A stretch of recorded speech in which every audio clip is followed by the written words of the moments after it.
l'idée de l'œcuménisme est peut-être celle qui, en fait, au moins en ce qui concerne la majorité des fidèles, a fait le plus de tort, a eu le plus de conséquences pratiques, parce que c'est au nom de l'œcuménisme que l'on a changé toute la liturgie et qu'on a changé aussi la manière de concevoir un peu les sacrements, la manière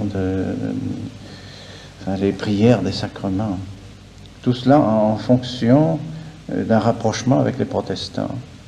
C'est très grave, excessivement grave, parce que il était très difficile de réaliser un rapprochement comme ça des protestants par l'intermédiaire d'un changement du rite de la messe et du rite des sacrements.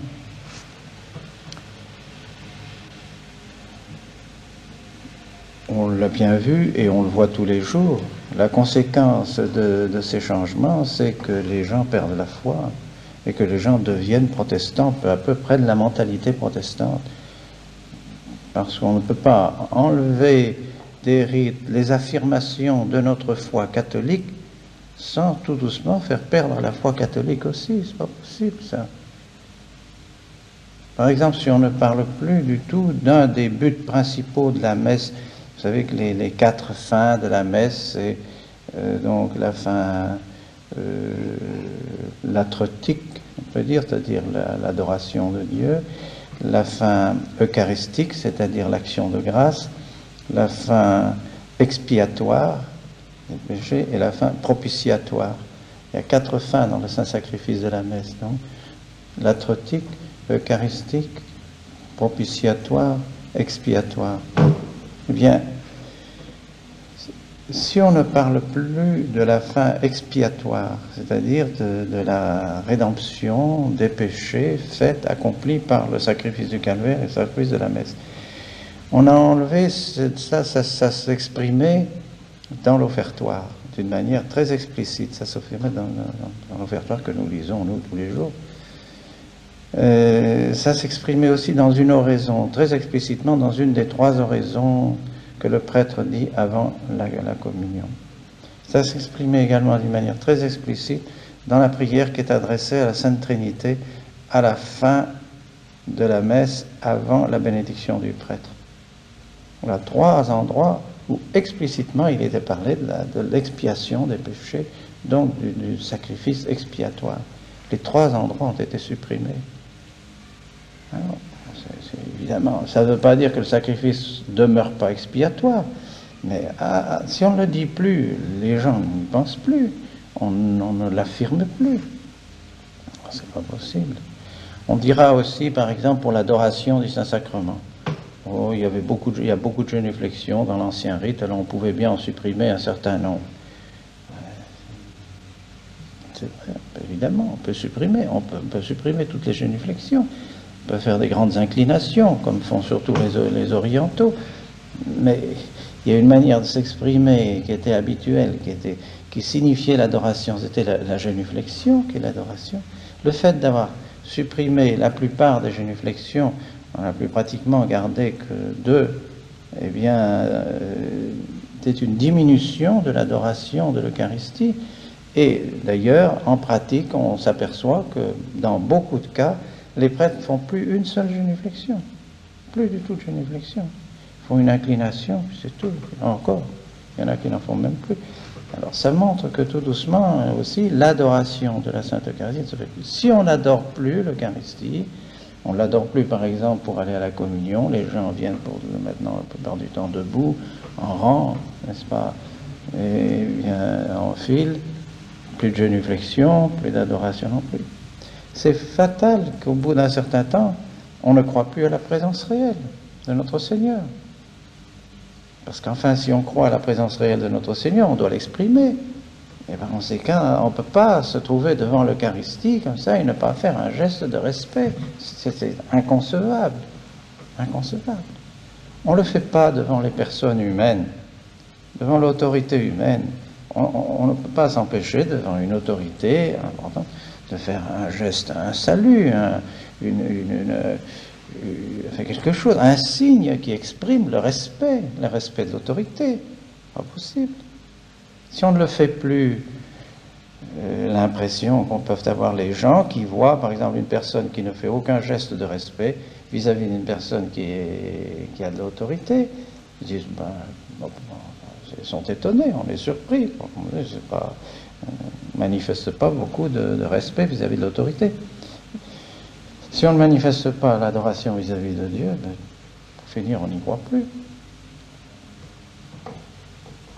Alors, tout cela, alors, tout doucement, n'est-ce pas, pour ne pas blesser les protestants, parce que les protestants ne croient pas à la présence réelle, et par conséquent n'ont pas de raison de s'agenouiller, et disent même que s'agenouiller devant l'Eucharistie, c'est faire un acte presque d'idolâtrie, n'est-ce pas?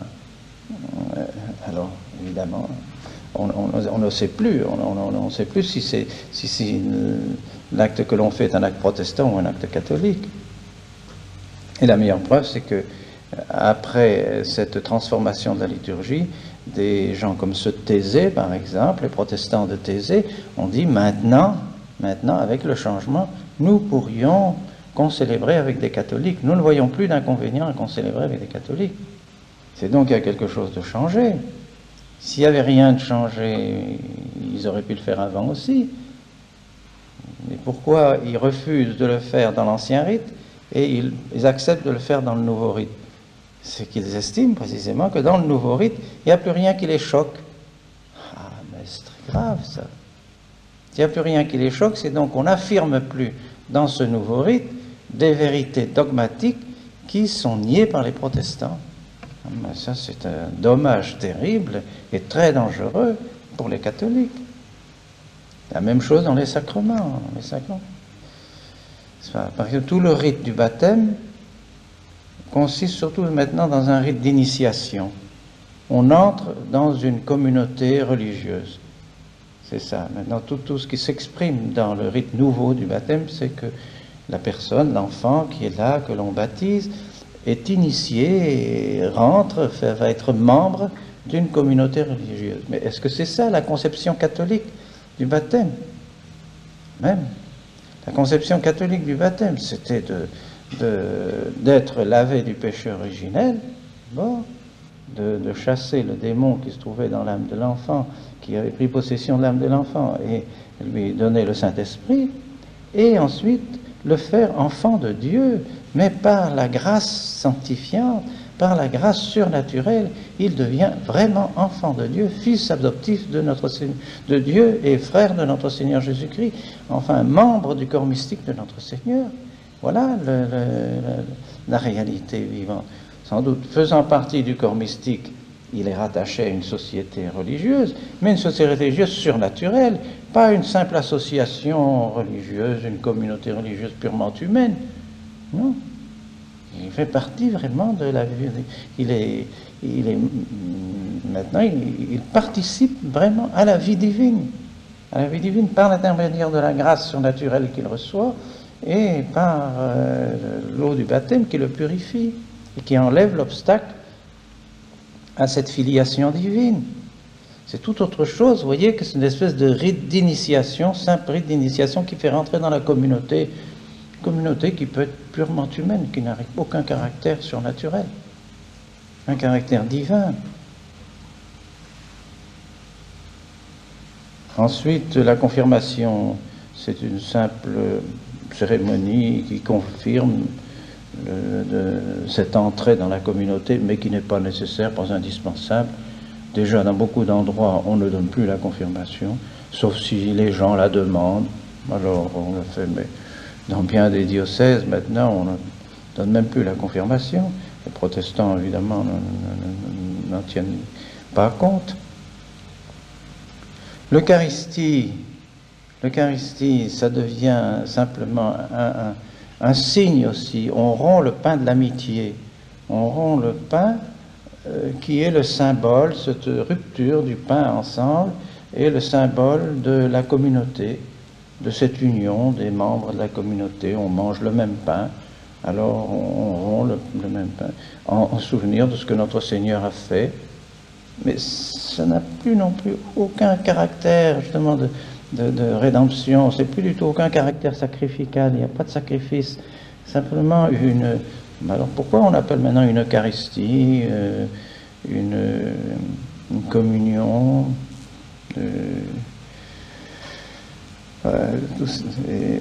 donc c'est encore le signe de cette communauté. Alors que, évidemment, il y a un monde entre cette conception protestante de l'Eucharistie, qui est une cérémonie, on peut dire, morte. Une cérémonie morte, c'est une cérémonie qui rappelle, qui fait un rappel historique. Alors, un rappel historique, c'est pourquoi on lit le récit de ce que notre Seigneur a fait. Mais c'est un pur récit, et pas une action. Un récit de ce que notre Seigneur a fait, et en souvenir de ce que notre Seigneur a fait, alors on rompt le pain de l'amitié, on rompt le pain de la communauté. Ça n'a absolument rien à voir avec le sacrifice de la messe. Le sacrifice de la messe qui est vraiment la continuation et la permanence du sacrifice du calvaire. Il n'y a pas de différence entre la messe et le sacrifice du calvaire, sauf que d'un côté, le sacrifice est sanglant, et de l'autre côté, il est non sanglant. Mais c'est tout, non sanglant apparemment, mais le sang de notre Seigneur est présent. Enfin, la victime qui s'offre n'est pas une victime extérieurement sanglante, mais c'est la même victime, c'est le même prêtre, c'est le même sacrifice, exactement. La même présence de notre Seigneur. Et la communion à notre Seigneur lui-même, à son corps et à son sang. En conséquent, nous fait participer aussi à l'esprit d'oblation, l'esprit de victime dans lequel nous participons.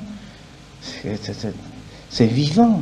C'est une action qui se passe au moment de la consécration. C'est une action, c'est pas seulement un récit. Il y a une action sacrificale qui se reproduit à ce moment-là. Et c'est ce qui fait toute la valeur du sacrifice de la messe. Et c'est ce qui fait toute la grandeur du prêtre. Sinon, le prêtre, évidemment, à ce moment-là, peut être simplement le président de l'assemblée. On fait une assemblée, on lit un récit d'histoire, on rompt un pain, qui signifie la communauté. N'importe qui peut présider à ça. On ne voit pas pourquoi on ne choisirait pas un membre de la communauté, un des membres les plus anciens de la communauté, lui dire de présider à ça. S'il y a un sacrifice à accomplir, et que ce sacrifice est le sacrifice de notre Seigneur lui-même, tel qu'il l'a accompli au calvaire, alors on comprend que notre Seigneur est institué un sacrement qui donne un caractère spécial à la personne qui est capable de faire une chose pareille, un mystère incroyable, invraisemblable, insondable. Mystère du prêtre prononçant les paroles de la consécration et reproduisant vraiment de manière vivante et réelle et physique le sacrifice de notre Seigneur. C'est quelque chose d'inimaginable. Et ensuite faisant participer les fidèles à ce sacrifice de notre Seigneur par la présence réelle de la victime. La victime est là, présente dans la Sainte Eucharistie. Alors ça, c'est quelque chose...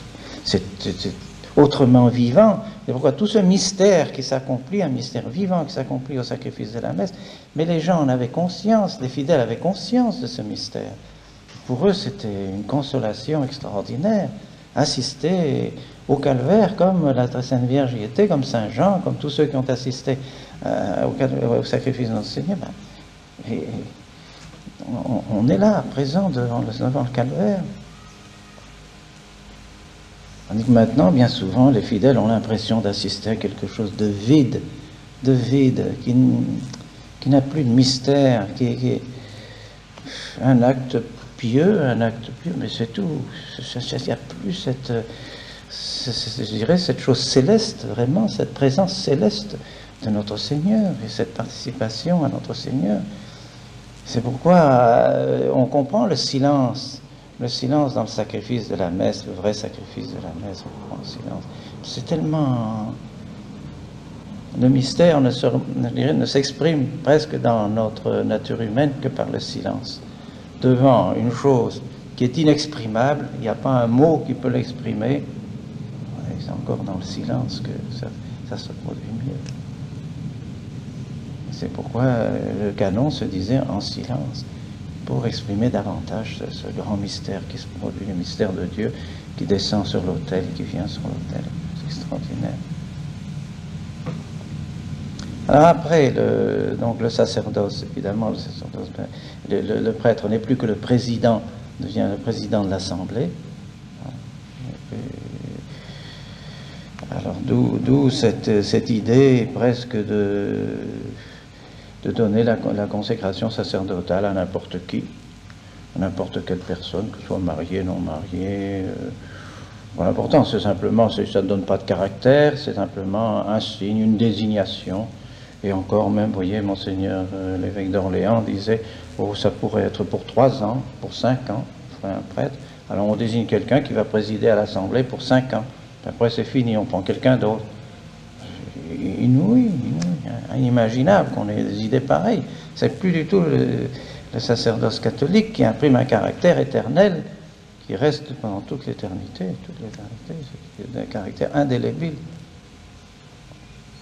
Puis le mariage, c'est la multiplication simplement des membres de la communauté, tout simplement, ça n'a pas besoin de grâce particulière pour ça, on multiplie les membres de la communauté, matériellement. Et puis, alors, même l'extrême-onction, la pénitence se fait d'une manière collective, absolution collective, c'est encore la société, toujours cette espèce d'esprit de collectivisme, n'est-ce pas, comme si on ne se sauvait pas soi-même personnellement, mais la société, le groupe, n'est-ce pas. Alors on fait une absolution collective, et les péchés qu'on demande d'accuser dans cette cérémonie, ce sont les péchés contre la communauté, toujours les péchés contre la communauté, pas les péchés contre Dieu, non, ça n'a pas d'importance, mais les péchés contre la communauté, contre la société. Toute une nouvelle conception du sacrement de pénitence, alors que le sacrement de pénitence est si beau, si consolant. La confession de ses péchés pour en avoir l'absolution personnellement devant le bon Dieu.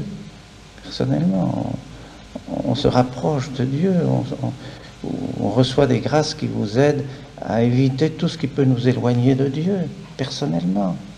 C'est vraiment une relation personnelle avec le bon Dieu. C'est pas du tout une relation collective, rien à voir. Puis enfin, l'extrême-onction. L'extrême-onction est donnée pour le malade. Si quis infirmatur, dit Saint Jacques, n'est-ce pas, pour le malade. Or, maintenant, on donne aussi une extrême-onction collective. On fait venir tous les gens qui ont plus de 60 ans ou 65 ans, puis on leur donne l'extrême-onction. C'est peut-être qu'à cet âge-là, on peut mourir. On peut mourir à tout âge. Alors il faudrait une extrême-onction à tout le monde. Parce que je sais bien qu'on est plus près de la mort quand on a 70 ans que quand on en a 20, probablement. Mais enfin, c'est pas l'âge qui rend plus malade. Il y a des gens qui sont plus malades à 20 ans que des gens qui ont 60 ans.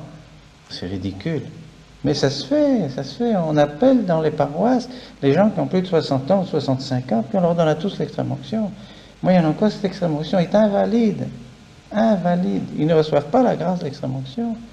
Parce que le sujet, la matière du sacrement de l'extrême-onction, c'est le malade. Et pas n'importe quel malade, un malade dont la maladie peut le conduire rapidement à la mort.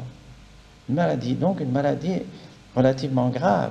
Je dis relativement parce qu'il ne suffit pas que le docteur dise c'est une maladie, c'est pas une maladie très grave. Mais si, je dirais, les parents, ceux qui entourent le malade ont l'impression que peut-être quand même ça peut être grave, ils ont le devoir d'appeler le prêtre et de faire donner l'extrême-onction.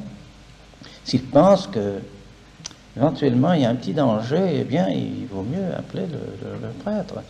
Mais en principe c'est une maladie. Si quis infirmatur, dit Saint Jacques, si quelqu'un est infirme et malade, qu'on appelle le prêtre. Alors vous voyez comme tout ça est incroyable, les changements qu'on a fait dans cette... Et tout ça au nom de l'œcuménisme.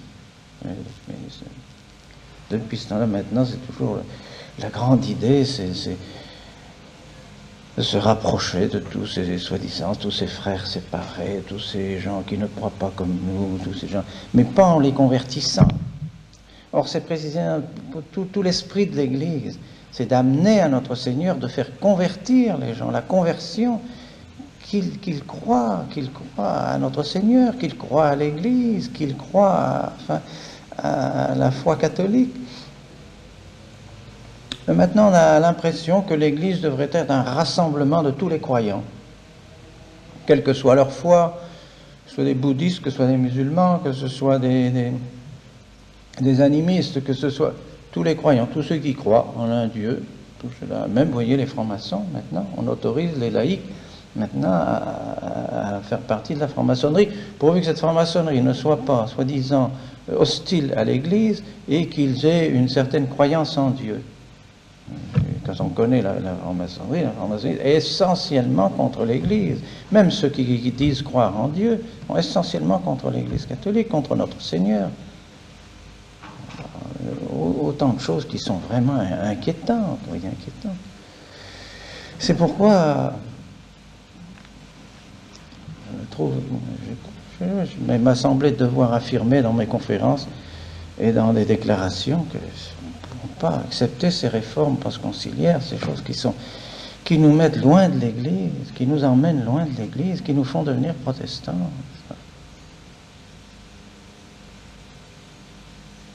Alors quand je dis des choses comme ça, évidemment, ceux qui ont fait de leur apostolat et de leur vie, je dirais, l'application du Concile Vatican II, ne peuvent pas admettre, évidemment, qu'on s'oppose au Concile Vatican II ou qu'on fasse des réserves, même simplement des réserves sur le Concile Vatican II et sur les réformes de Vatican II. Ils ne peuvent pas admettre ça. D'où les attaques très dures. Encore hier, quand j'étais chez Monseigneur Benelli, eh bien, Monseigneur Benelli a pris une des phrases de ma déclaration du 21 novembre, la fameuse déclaration, dans laquelle je dis « Personne, même l'autorité la plus élevée dans l'Église, ne peut nous entraîner à diminuer notre foi ou à perdre la foi dans les vérités catholiques qui ont été enseignées dans l'Église pendant plus de 20 siècles. » Je crois que c'est évident. Personne, même la plus haute autorité dans l'Église, puisque Saint Paul dit même pas un ange, même pas un ange, non, même pas la plus haute autorité, ne peut nous faire perdre la foi ou diminuer notre foi. C'est élémentaire. Parce que quelqu'un qui a fait un petit peu de catéchisme trouve ça tout seul. Il n'a pas besoin d'être grand théologien pour savoir que le credo ne peut pas changer le credo, qu'on ne peut pas diminuer notre foi dans le sacrifice de la messe, dans les sacrements, dans la divinité de notre Seigneur Jésus-Christ, dans la virginité de la Très Sainte Vierge. Aucun, pas même le pape, ne peut nous dire ça. Pas même le pape n'a le droit de dire maintenant vous devez devenir protestant. Ben non, il n'a pas le droit de dire ça. Je ne dis pas qu'ils le disent, mais je dis si pratiquement dans les faits c'est un peu ce qui se passe, eh bien nous ne pouvons pas l'admettre. Alors, Monseigneur Benelli dit, pas même l'autorité. Alors le pape n'a pas le droit non plus. Mais je dis non. Le pape n'a pas le droit de changer notre foi. Mais le pape, c'est lui qui décide de la vérité. Oh, je dis, le pape ne décide pas de la vérité. La vérité, elle existe depuis 2000 ans. Le pape, alors chaque pape pourrait changer le credo, pourrait changer, et on doit s'adapter à chaque pape qui viendrait. Qu'est-ce que c'est plus... Où est notre foi alors? Oui, notre foi, si le pape maintenant peut changer notre foi, c'est pas possible, ça, c'est pas possible. Le pape est là pour transmettre le dépôt de la foi, le dépôt qui nous vient des apôtres, qui nous vient de notre Seigneur Jésus-Christ, des apôtres. Ce dépôt qui a été terminé après la mort dernière des apôtres, les papes ont le devoir de le transmettre fidèlement et exactement à chaque génération, mais pas de nous changer notre foi, nous n'avons pas le droit de changer notre foi. C'est invraisemblable que quelqu'un qui est tout près du Saint-Père, qui voit le Saint-Père tous les jours, il m'a dit lui-même qu'il voyait le Saint-Père tous les jours. Je veux bien le croire, c'est son secrétaire. Mais enfin, qui puisse dire, c'est pas vous qui pouvez dire ce qu'est la vérité, c'est le pape qui doit dire ce qu'est la vérité. Je veux bien que ce soit le pape qui dise ceci est dans le dépôt de la foi et qu'il proclame solennellement ceci est dans le dépôt de la foi, comme l'a fait le pape Pie XII pour l'Assomption de la Très Sainte Vierge. Tout ça, que c'est pas à moi à le dire, c'est entendu. Mais il n'empêche que chaque chrétien et chaque catholique, chaque fidèle a le devoir de garder sa foi et que le pape ne veut pas la changer. C'est pas le pape qui aujourd'hui décide, vous ne devez plus croire ce qui s'est cru de telle époque, mais maintenant vous devez croire de telle manière. Alors évidemment, dans des fois comme ça, on n'arrive plus à s'entendre. Pourquoi? Parce qu'ils veulent faire passer la réforme. Alors le pape a voulu la réforme, c'est donc le pape est la vérité, et donc vous devez vous soumettre et vous devez accepter toute la réforme. Je ne sais pas, moi, dans quelle mesure le pape est responsable de toute cette réforme, mais enfin, en tout cas, dans la mesure où cette réforme nous amène au protestantisme, disons non, pas possible. Alors nous le voyons tous les jours, des millions de personnes qui perdent la foi, qui ne mettent plus les pieds à l'église, qui abandonnent la foi.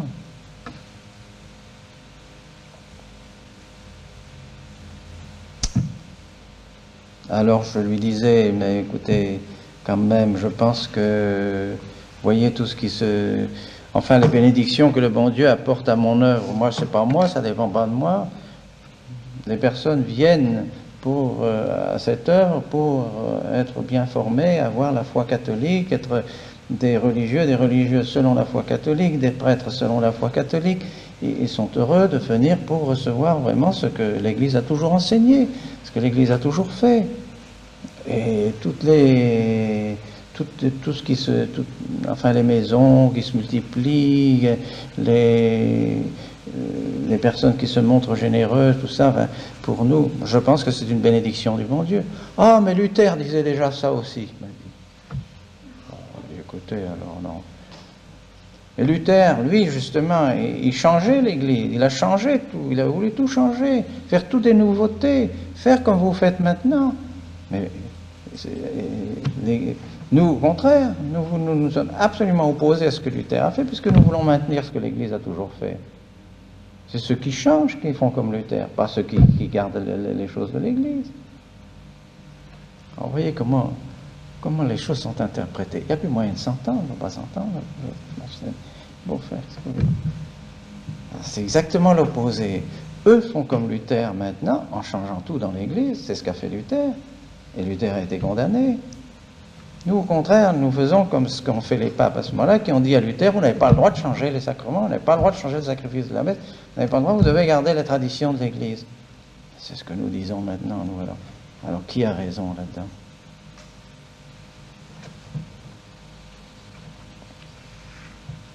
Alors, vous voyez, c'est vraiment triste de penser que les personnes qui ont des responsabilités comme ça dans l'Église, bien, voudraient nous faire changer notre religion. C'est absolument, n'est-ce pas? Alors, il semblerait, quand on les entend, que l'Église a commencé à partir de Vatican II. À ce moment-là, voilà. Alors, nous allons, je pense, continuer à garder la foi que le bon Dieu nous a enseignée, notre Seigneur nous a enseignée. Et c'est comme ça que nous nous sauverons. C'est ce que dit le symbole de saint Athanas, vous savez, quand on lit, n'est-ce pas, si après se trouvent toutes les vérités de notre foi, et saint Athanas adhérant à ces vérités de notre foi, que nous serons certains d'être sauvés. Et puis suit tout le symbole de saint Athanas. Donc il met comme condition de notre salut que nous gardions la foi catholique. C'est ce que je pense que nous devons tenir, je dirais, jusqu'à notre mort, sans hésiter, même si on a des difficultés, des persécutions qui nous viennent des personnes dont on l'attendrait le moins.